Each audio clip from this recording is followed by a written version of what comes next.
Bienvenue à la gare Union de Chicago. Aujourd'hui, nous prenons la route panoramique vers New York City.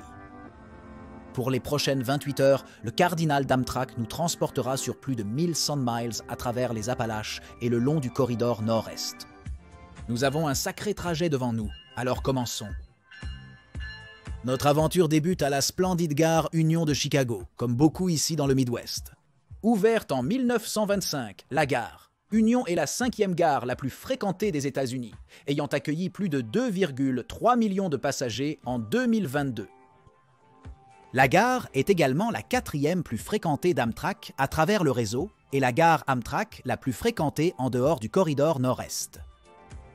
C'est malheureusement une journée d'hiver très froide et pluvieuse dans le Midwest, alors je me dépêche de retourner à la chaleur de la gare Union. En nous dirigeant vers l'ouest de la gare, nous arrivons dans la grande salle. Située au centre de la tête de gare, la grande salle s'étend sur une énorme superficie de 20 972 pieds carrés avec une voûte en berceau de 219 pieds de long et une verrière à 115 pieds au-dessus du sol de la salle d'attente. La salle est décorée pour les fêtes. Des couronnes, ornements et nœuds décorent les murs, tandis que des mélodies de Noël résonnent dans la gare. La pièce maîtresse de tout cela est l'arbre de Noël absolument massif. L'arbre de 12 mètres est décoré de milliers de lumières et d'ornements sur le thème ferroviaire.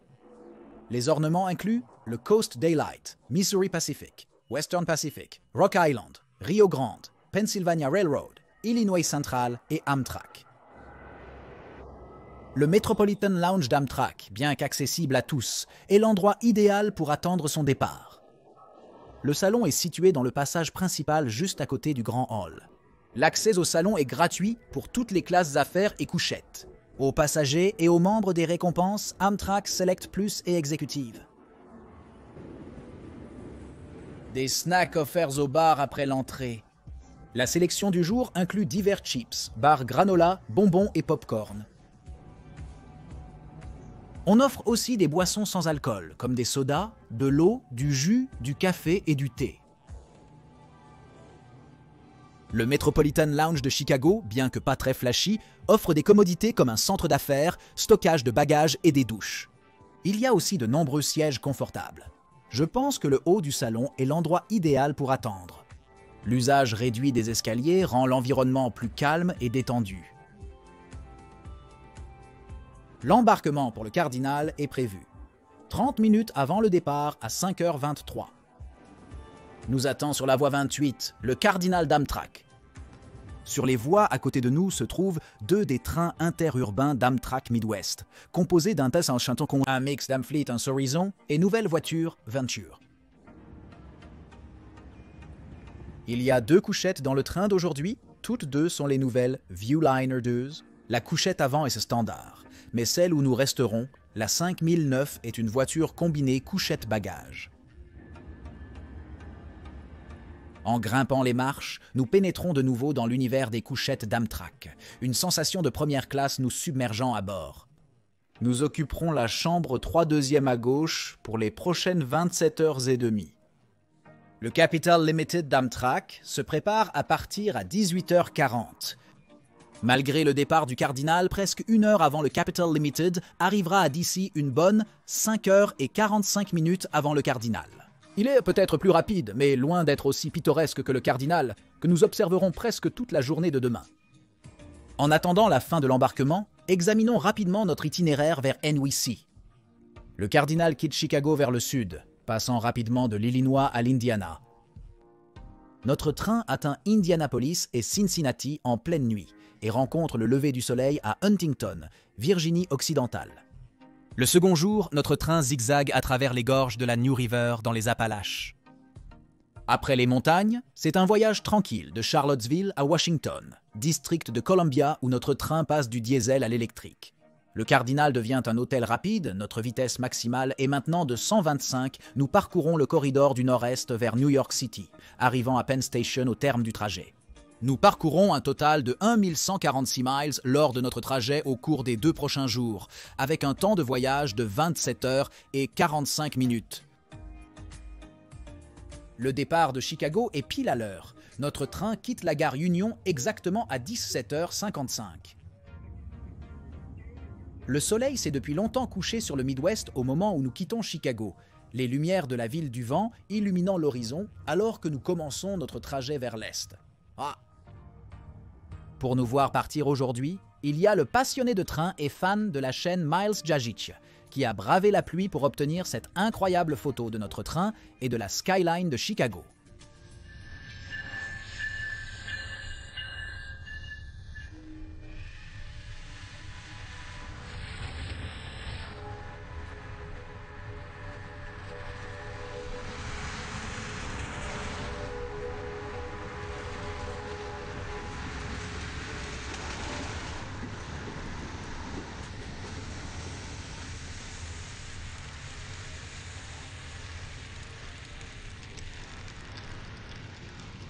Un immense cri du cœur et un grand merci à Miles pour l'endroit et les images. Il a eu l'amabilité de filmer le Cardinal et le Southwest Chief plus tôt, donc nous verrons plus de ces superbes images dans une prochaine vidéo. Merci Miles pour les images, consultez le lien ci-dessous. Notre premier repas sur le Cardinal est le dîner, servi 30 minutes après le départ de Chicago. Les 3 trajets de Chicago à la côte Est, le Cardinal, le Lakeshore Limited et le Capital Limited offrent tous le menu à la carte d'Amtrak.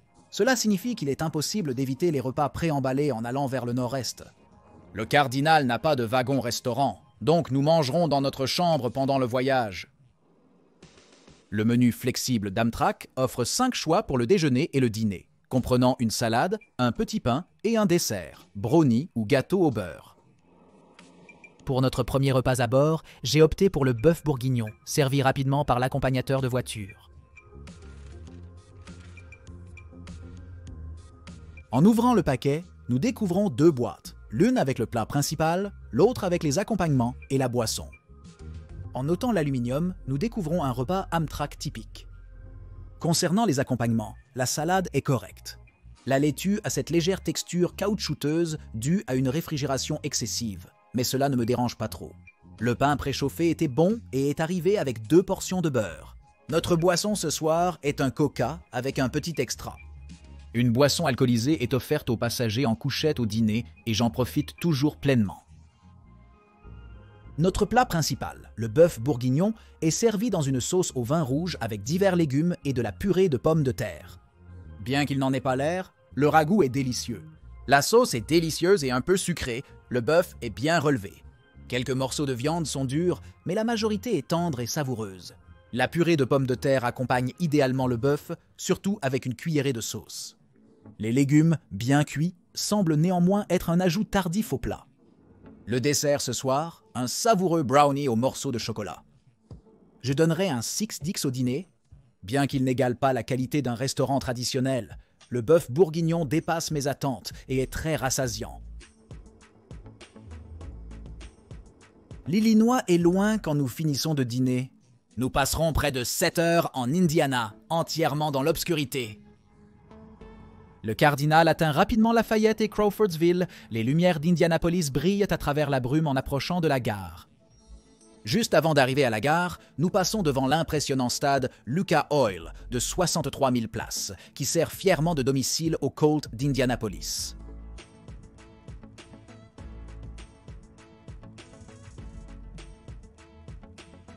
Indianapolis est notre première halte pour une pause cigarette ou respirer de l'air frais sur le Cardinal vers 23h49. L'arrêt ici est plus long que d'habitude. La raison se trouve à l'avant de notre train. Comme certains ont pu le remarquer sur les photos de départ de Miles, notre train a 2 locomotives de plus, un wagon à bagages et un wagon-restaurant Superliner à l'avant. Ces wagons et locomotives sont pour l'atelier Beech Grove d'Amtrak, à environ 6 kilomètres au sud-est de la gare.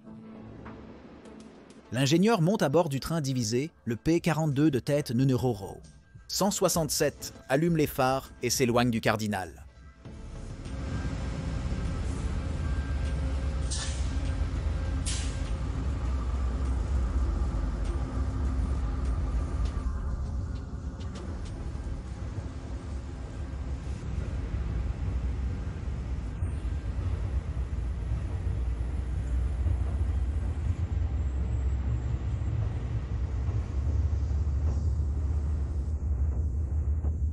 Un rapide aperçu de notre dortoir à bagages.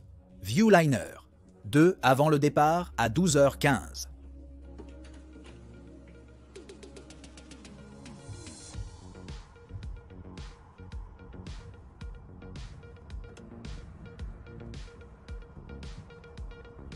Une douche rafraîchissante à l'extrémité du wagon est la fin parfaite de la journée. Les douches du Viewliner 2 ont un design ouvert, s'étendant du sol au plafond. Le côté sec spacieux a un grand siège et une coiffeuse bien arrangée. Des serviettes fraîches sont sur le siège et le porte-serviettes près du miroir. Un ensemble de gants et produits de toilette est placé sur le comptoir. Ne comprennent que des barres de savon et 6 bouteilles de revitalisant. Pas idéal pour nettoyer, mais suffisant. La cabine de douche est séparée par une porte en verre dépoli, ornée d'un P42 stylisé et de la silhouette de DC. La cabine de douche spacieuse s'étend jusqu'au plafond du véhicule, mais la pomme de douche est placée juste sous ma tête, ce qui est gênant mais pas excessif. Il est facile d'ajuster les commandes de température et la pression de l'eau, est correct pour un train. Pour un nettoyage rapide en fin de journée, c'est bien, mais sans shampoing et gel douche, on est limité. En retournant à notre compartiment, les sièges étaient devenus notre lit pour la nuit. Le lit inférieur, de 1,98 m, s'étend sur toute la longueur du compartiment. Sous les couvertures, il y a environ 1 pouce entre moi et chaque mur. Malheureusement, comme le lit inférieur va d'un mur à l'autre, ma tête se trouve directement sous l'appui-tête, avant, ce qui peut entraîner des matins moins agréables si vous vous levez trop rapidement. Pour moi, c'est tout à fait confortable. Ainsi s'achève le premier jour.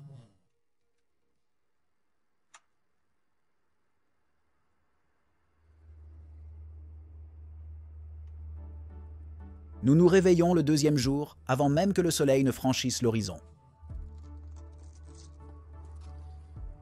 Vers 7 heures du matin, heure de l'Est, peu après notre réveil, nous sommes à Huntington, en Virginie-Occidentale, avec 14 minutes d'avance. L'air frais nous accueille à Huntington, notre premier des 4 arrêts fumeurs du jour 2. Le Cardinal utilise la composition la plus courte parmi tous les services longue distance d'Amtrak. Avec seulement 2 voitures Amfleet, une voiture café et un wagon-lit et demi, la capacité maximale du Cardinal, à un moment donné, n'est que de 162 passagers. La faible capacité du Cardinal est aggravée par son fonctionnement seulement 3 fois par semaine. Le train 50 va vers l'est les mardis, jeudis, samedis, et le train 51 vers l'ouest les mercredis, vendredis, dimanches. À l'avant, le P42 DC des Hiro. 5 gère le train 50. Comme ses pairs, la locomotive 5 porte les marques de 20 ans d'utilisation intensive. Les P42, destinés à être remplacés par les ALC 42 en 2024, attendent une retraite méritée. Les 2 voitures coach précédemment citées sont derrière la locomotive 5. Les Amfleet 2 sont la version longue distance des Amfleet 1 de la ville intérieure. Derrière ceux-ci se trouve la voiture café, puis viennent les voitures lits. 2 voitures, Viewliner. 2 composent le segment couchette du Cardinal, avec un total de 16 couchettes, 2 chambres et une seule chambre accessible. Voici notre chambre, vue de dehors. Dans la fraîche matinée de Virginie-Occidentale, notre accompagnateur de couchette commande notre petit déjeuner. J'ai choisi des pancakes au lait fermenté et un café pour débuter ma journée. L'heure du départ approchant rapidement, nous montons les marches pour le véritable début du deuxième jour. Notre petit déjeuner est servi rapidement, arrivant juste comme nous quittons Huntington. Les crêpes sont légères, sucrées et vraiment savoureuses. La saucisse de porc est correcte. Le réchauffage a simplement augmenté légèrement leur température, les rendant un peu plus mâchouillants que désirés, mais c'est acceptable pour un repas rapide. Concernant le petit déjeuner, c'est un 4 sur 10, une légère amélioration par rapport aux Flex Pancakes précédents. En repensant, je les avais surévalués au départ. Malgré un petit déjeuner Amtrak décevant, une meilleure option est notre sponsor du jour, Magic Spoon. Magic Spoon est une réinvention des céréales. C'est le goût inoubliable de votre enfance, mais en mieux. Des ingrédients pour adultes. Qui savait que des ingrédients sains pouvaient être si savoureux? Les céréales Magic Spoon sont riches en protéines, conviennent au régime cétogène, sont sans gluten, céréales, soja et sont naturellement parfumées. Les packs variétés de Magic Spoon offrent 4 saveurs, glacé, fruité, beurre de cacahuète et cacao, mon préféré. Magic Spoon avec 0 sucre. 14 grammes de protéines et 5 grilles de glucides nets par portion est idéal pour commencer la journée. Cliquez sur le lien pour obtenir et essayer un pack variété. N'oubliez pas le code promo Lone Star Trip. Obtenez 5 $ de réduction à la caisse ou sur magicspoon.com Lone Star Trip. Magic Spoon est tellement sûr de son produit qu'il offre une garantie de satisfaction à 100%. Donc, en cas de désagrément, ils vous rembourseront sans poser de questions. Cliquez sur le lien ci-dessous ou scannez le QR code et utilisez le code Lone Star Trip pour économiser 5 $ sur votre commande sur magicspoon.com Lone Star Trip. Merci à Magic Spoon, sponsor de la vidéo du jour. Une tasse de café est géniale, mais 2 c'est toujours mieux. La station de libre-service a été enlevée de notre voiture de dortoir. On doit donc utiliser celle de l'autre couchette. Située entre les chambres et les colocataires, la station de boissons offre aux passagers de la glace gratuite, des bouteilles d'eau et du café chaud. Un joli bonus dans le train d'aujourd'hui sont 2 bouteilles de jus, une d'orange et une de canneberge, posées sur la machine à glace. Après avoir pris du café, il est temps de visiter notre Viewliner. 2 voitures couchettes emballées en dortoir. Les dortoirs. Viewliner 2 dispose de 9 chambres, 2 salles de bain et une douche organisées le long d'un couloir central. Au départ des murs en plastique blanc, des Viewliner 1, les Viewliner 2 présentent un plaquage en bois accueillant, conférant à chaque voiture une sensation de chaleur et de confort. Les lumières varient dans le couloir, un numéro de chambre et une alerte pour l'accompagnateur sont au-dessus de chaque porte. Les chambres impaires sont à gauche, les paires à droite. La chambre, un réservé à l'accompagnateur de voiture, fait face à une petite zone de stockage avec poubelle.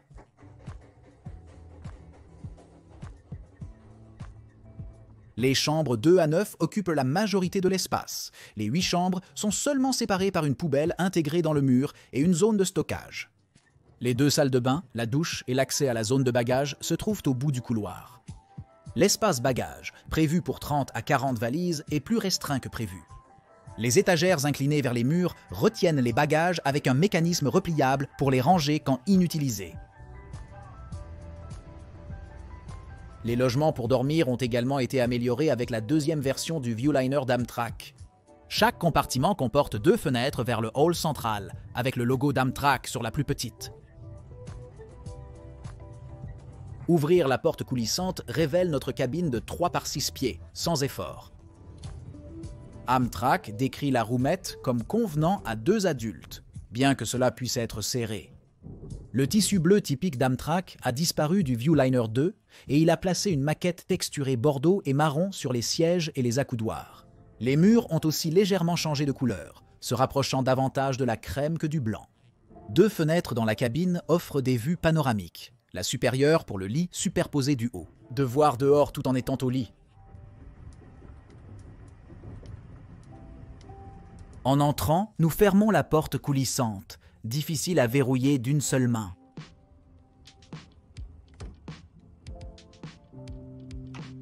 Des rideaux couvrent les fenêtres internes pour assurer l'intimité pendant le transit.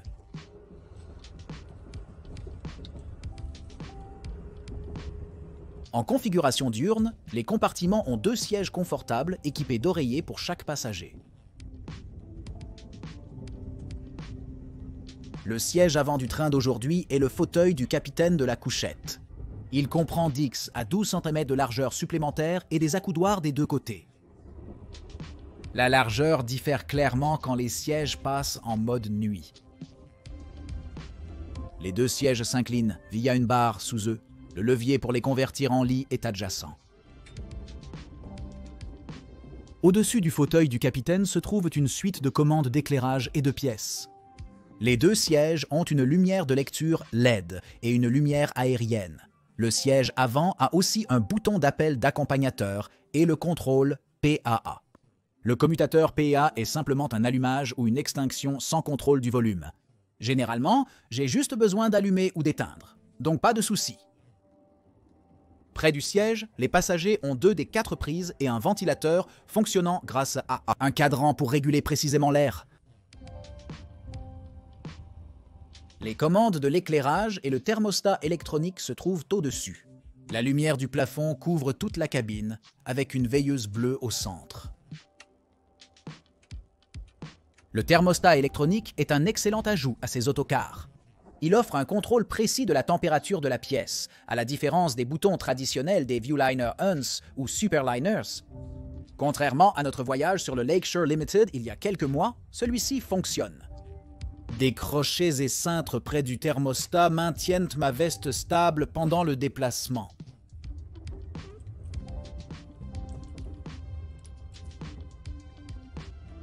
La poubelle de la chambre est située dans le compartiment adjacent au siège principal. La moitié arrière de la chambre, assez similaire, contient les escaliers. Pour la couchette supérieure, la coiffeuse et le lavabo. Pour installer les escaliers et le lavabo, le siège arrière a été réduit et l'accoudoir intérieur enlevé. La zone et la lampe de lecture sont au-dessus. Le ventilateur a été coupé pour économiser de l'espace. Les passagers verront tout en double le long du rebord de la fenêtre. 2 porte-gobelets, accoudoirs et bouches d'air conditionnées.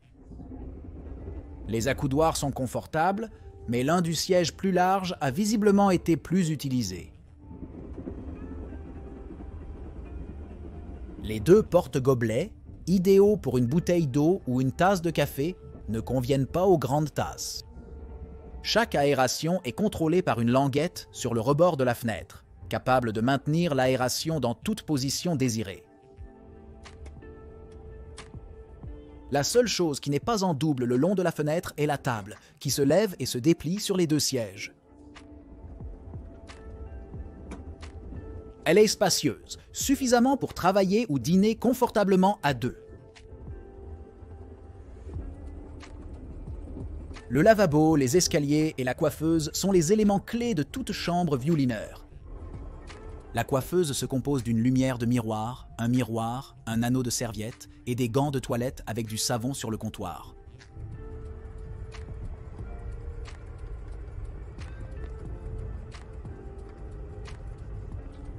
Sous le comptoir se trouve le lavabo, 2 prises, un autre interrupteur de lumière de miroir et un distributeur de gobelets vides. Glisser le verrou libère le lavabo, permettant à la cuvette de se replier sur la marche supérieure. La cuvette est assez grande avec suffisamment d'espace pour mes 2 mains. Les robinets d'eau chaude et froide sont intégrés dans le mur. Le drain pour la cuvette se trouve dans le puits en dessous.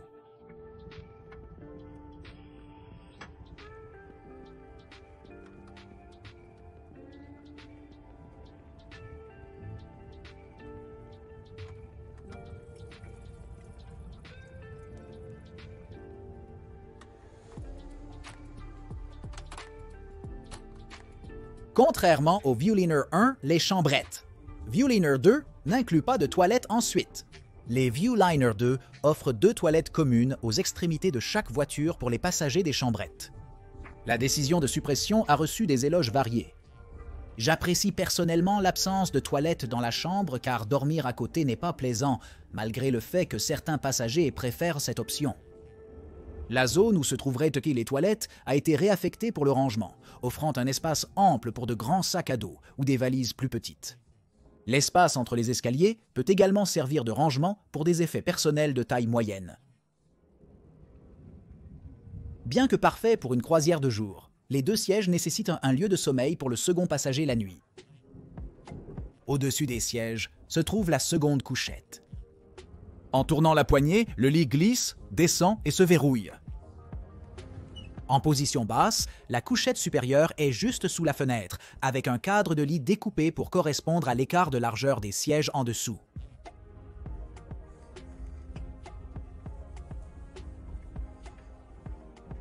Le lit est en fait un vrai lit et pas seulement un surmatelas, avec de vrais draps et une couverture. Une bouche d'aération, une lampe de lecture et un bouton d'appel d'agent sont près de la tête du lit. Les effets personnels peuvent être rangés dans la poche en filet ou accrochés au porte-manteau.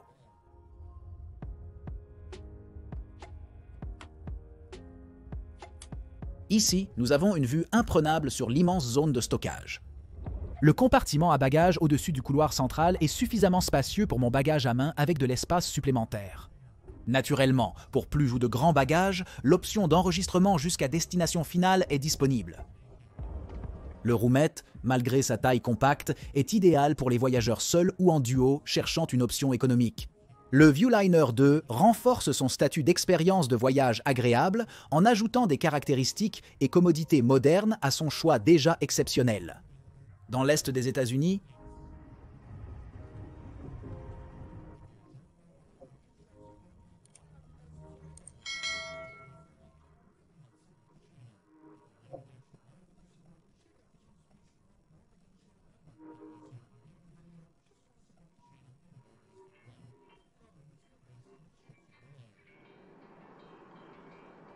en Virginie occidentale, les voies ferrées sont majoritairement à la merci de la nature et ses cours d'eau. On commence par la rivière Kanawha, qui devient rapidement la nouvelle rivière en se dirigeant vers l'est. J'ai apprécié les premières vues de ces voies navigables depuis le vestibule entre les voitures qui est du côté opposé à notre chambre.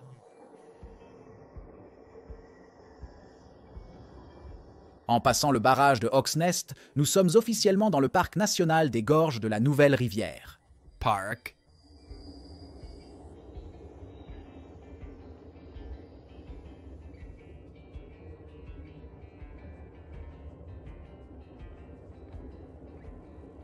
Nous traversons vers la rive nord via le pont de la Nouvelle Rivière de la CNO. Nous avons maintenant de jolies vues de notre compartiment.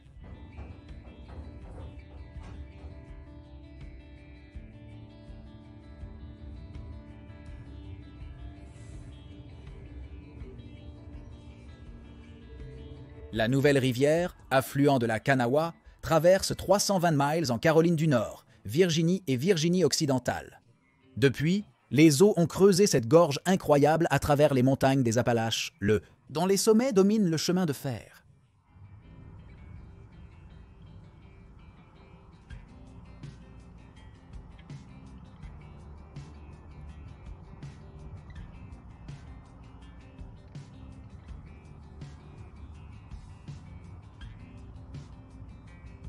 Le pont de la gorge de la New River est le prochain grand repère visible depuis le Cardinal. S'élevant à une impressionnante hauteur de 876 pieds, le pont porte l'autoroute américaine 19 sur 3030 pieds au-dessus de la New River. Il mesure 276 mètres de haut et 923,5 mètres de long en système métrique. Lorsqu'il a été construit en 1974, sa structure de soutien de 1700 pieds ou 518 mètres de long était le pont à arche unique le plus long du monde, un titre qu'il a détenu pendant 26 ans.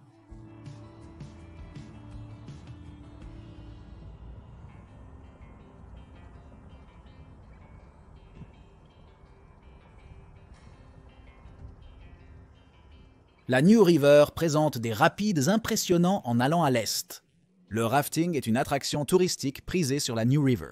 La partie supérieure de la rivière a des rapides de classe 3, contrairement à la partie inférieure. Comprend les plus grands des grands, avec des rapides allant de la classe 3 à la classe 5.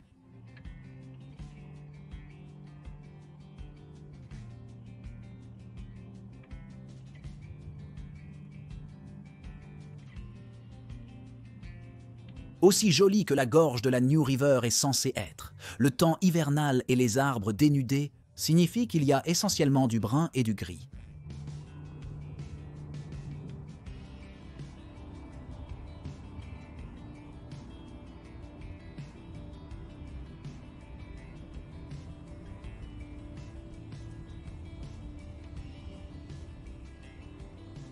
Nous apercevons une touche de jaune en arrivant à Turmont, Virginie occidentale.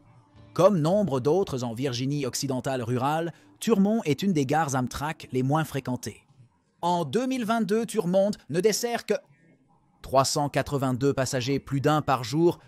Ce qui est drôle, c'est qu'en dépit de desservir 382 passagers par an, Turmont n'a qu'une population totale de 5 résidents.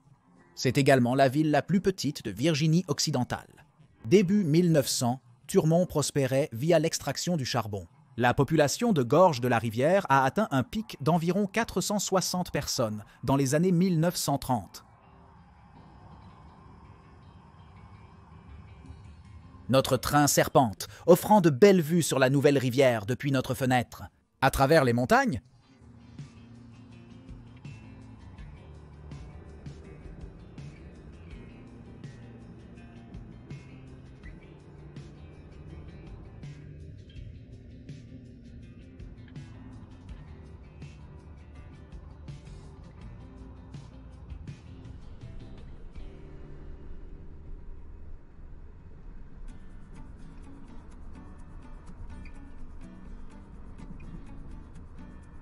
les rails mènent la nouvelle rivière à monter dans les montagnes, les sommets lointains obscurcis par les nuages bas.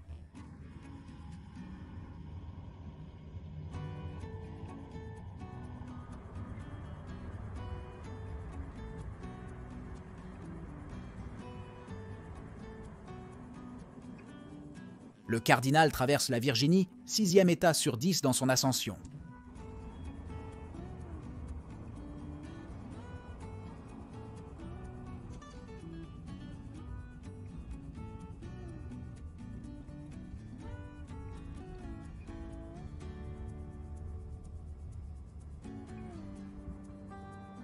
Lorsque les rails se stabilisent à nouveau, il est temps pour le cardinal de faire une autre fumée, au premier des 3 sommets en Virginie.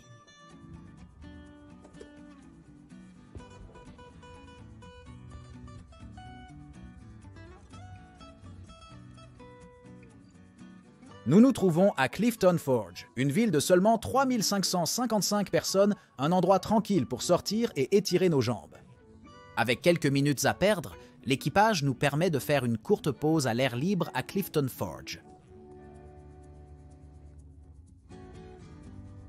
Revenant à bord, c'est l'heure du déjeuner. Comme précédemment, le déjeuner nous est livré en chambre. Le sac contient notre plat principal, une salade, un petit pain et un gâteau au beurre en dessert. J'ai opté pour le poulet parmesan en plat principal, incluant poulet pané, linguine, brocoli, avec de la sauce marinara et du fromage parmesan. Correct pour un repas réchauffé. Le poulet est un peu sec et dur par endroits, mais le goût est bon. Malheureusement, les linguines sont devenues dures et la sauce a déshydraté, 2 effets du réchauffement. La salade et le petit pain sont standards, le gâteau au beurre est une délicieuse fin de repas. Malgré mes compliments, je lui donne 4, 5 sur 10. Pas idéal pour un dîner, mais ça aurait pu être pire.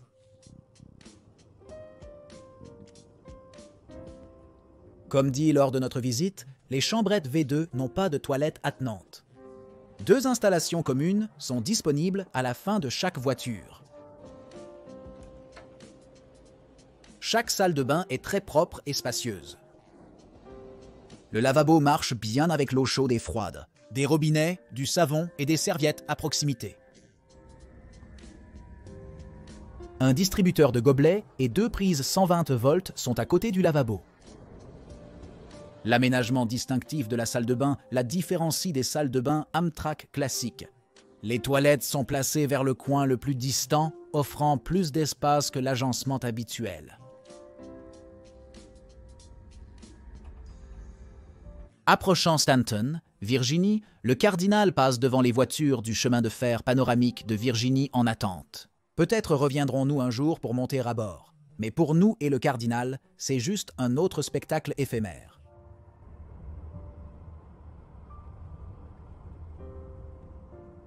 Normalement, Stanton n'est pas une pause en plein air, mais nous avons 20 minutes d'avance aujourd'hui, assez de temps pour sortir et explorer un peu. La gare de Stanton présente une courbe marquée. Notre locomotive et nos premières voitures sont hors de vue, à l'avant de la plateforme. Malgré la pluie, nous savourons notre temps dehors, admirant l'élégance des Viewliner 2. Mise en service en 2015 par l'entreprise espagnole CAF, les Viewliner 2 ont commencé par les voitures à bagages et ont fini par les voitures-lits. Amtrak a commandé 55 voitures à bagages, 25 voitures restaurants, 25 voitures-lits et 25 dortoirs à bagages. La commande a été modifiée pour 10 dortoirs à bagages et 70 voitures à bagages.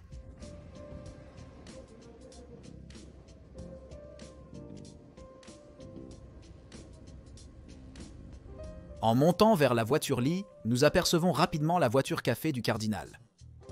Les voitures café Amfleet 2 d'Amtrak diffèrent légèrement des Amfleet 1. Les porte-bagages au-dessus des sièges ont été retirés. Chaque moitié du véhicule a des tables pour les passagers qui dînent. Les voitures café d'Amtrak offrent une sélection de snacks, boissons et plats à un prix abordable. Une cabine téléphonique à l'extrémité de la voiture sert désormais de bureau au chef de train.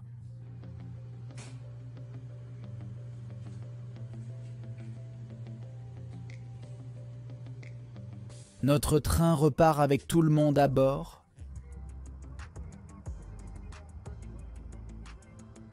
Notre train ralentit entre Stanton et Charlottesville à cause du brouillard et du trafic de marchandises. Cela signifie que, malgré notre arrivée précoce à Stanton, nous serons désormais en retard. La nuit tardive à Indy et le matin précoce à Huntington commencent finalement à me peser à ce stade de la journée. Avec 2 lits parfaitement bons juste à côté de moi, j'ai fait une petite sieste pour me ressourcer avant ce qui sera une autre nuit tardive. Je me réveille bien après le coucher du soleil. Les lumières de Culpeper, Virginie brillent à travers la brume. Nous avons dormi et raté l'escale à Charlottesville, mais ce n'est pas un problème, car nous serons à DC dans environ 1h45. Le dîner est la prochaine étape. Lors de notre dernier repas sur le Cardinal, j'ai opté pour les enchiladas au poulet, servies avec une salade, un petit pain et un brownie. Les enchiladas sont délicieuses, surtout pour un repas préemballé. Les épices mexicaines de la sauce ranchero sont savoureuses et le poulet est bien assaisonné. Les haricots et le maïs ajoutent également des saveurs distinctes aux enchiladas. Le jalapeno rôti apporte une belle touche, ajoutant de la chaleur et une nuance fumée au plat. Globalement, je suis encore satisfait de ce plat. Je lui attribue 6 dix. Définitivement, pas un mauvais choix étant donné les options. C'est lent pour se rendre à Washington, D.C. Notre train à Washington doit attendre un signal vert alors que le métro passe rapidement à l'extérieur.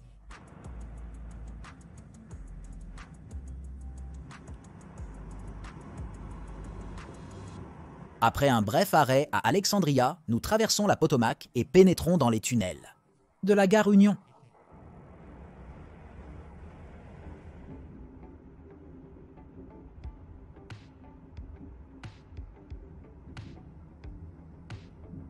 Émergeant des tunnels sous DC, notre train s'arrête pour la 4e et dernière pause cigarette du 2e jour.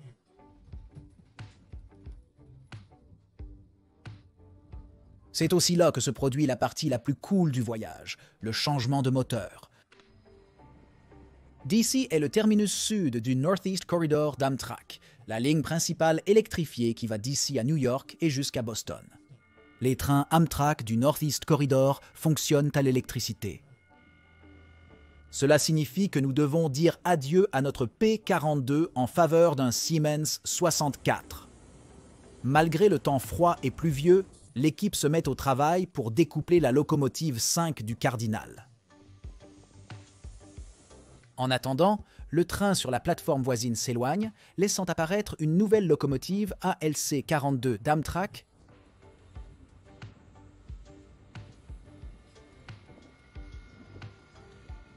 C'est ma première vision d'une ALC 42 à la gare.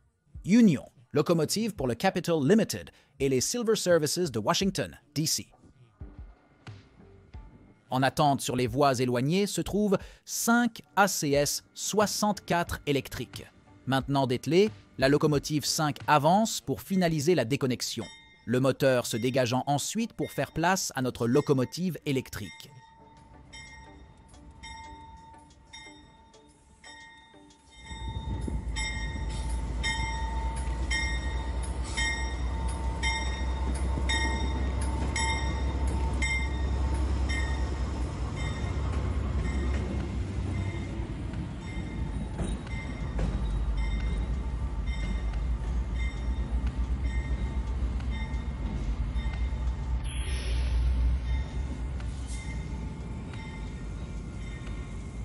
Pendant ce temps, notre train est à court d'alimentation de tête. Cela implique un éclairage réduit et surtout l'absence d'électricité pour le système septique, donc pas de toilettes pendant la transition.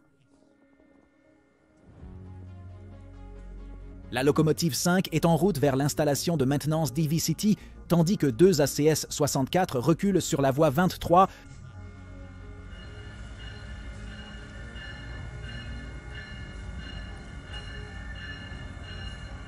Le 615 sera notre énergie jusqu'à New York. Le premier 64 approchant sera déconnecté après l'échange.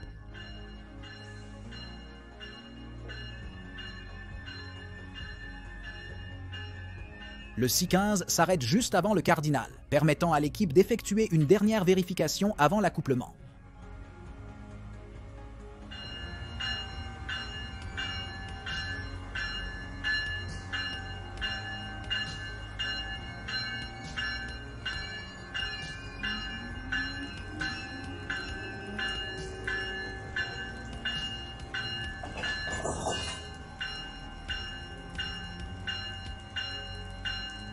Avec notre train électrifié, nous pouvons remonter à bord et continuer vers le nouveau, York City.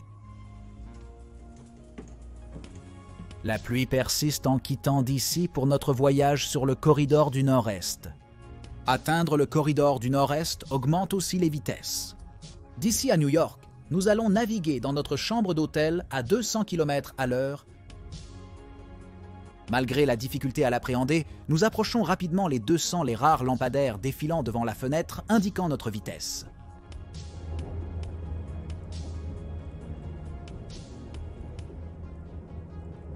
Le Cardinal fait des haltes brèves à Baltimore, Wilmington et Philadelphie, séparées par des pics de vitesse à 3 chiffres. C'est à toute vitesse à travers le New Jersey que les trains ne s'arrêtent qu'à Trenton et Newark avant de traverser le pont Portal et de plonger dans les tunnels sous la rivière Hudson.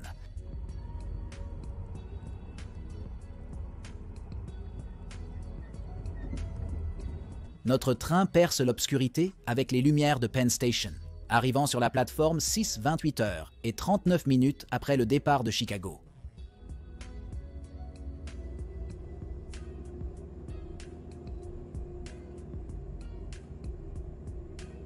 Attrapons nos sacs et dirigeons-nous vers les quais de New York.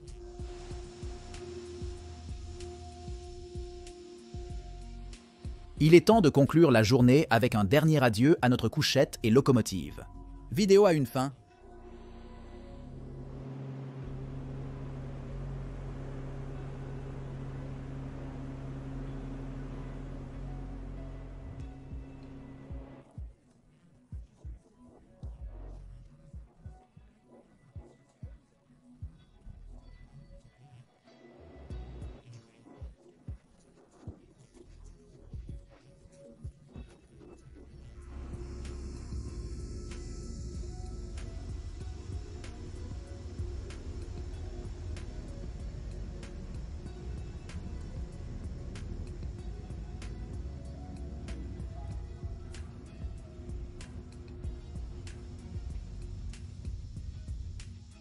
Si vous êtes nouveau ici, j'apprécierais vraiment si vous appuyiez sur ce bouton d'abonnement en bas. C'est gratuit et soutient vraiment la chaîne. Un autre grand merci à mes fidèles mécènes et membres. Vous êtes tous incroyables et votre incroyable générosité est grandement appréciée. Si vous souhaitez voir votre nom dans la vidéo ou soutenir la chaîne, consultez les liens dans la description ci-dessous. En tout cas, c'est tout pour aujourd'hui. Merci pour le voyage, à la prochaine.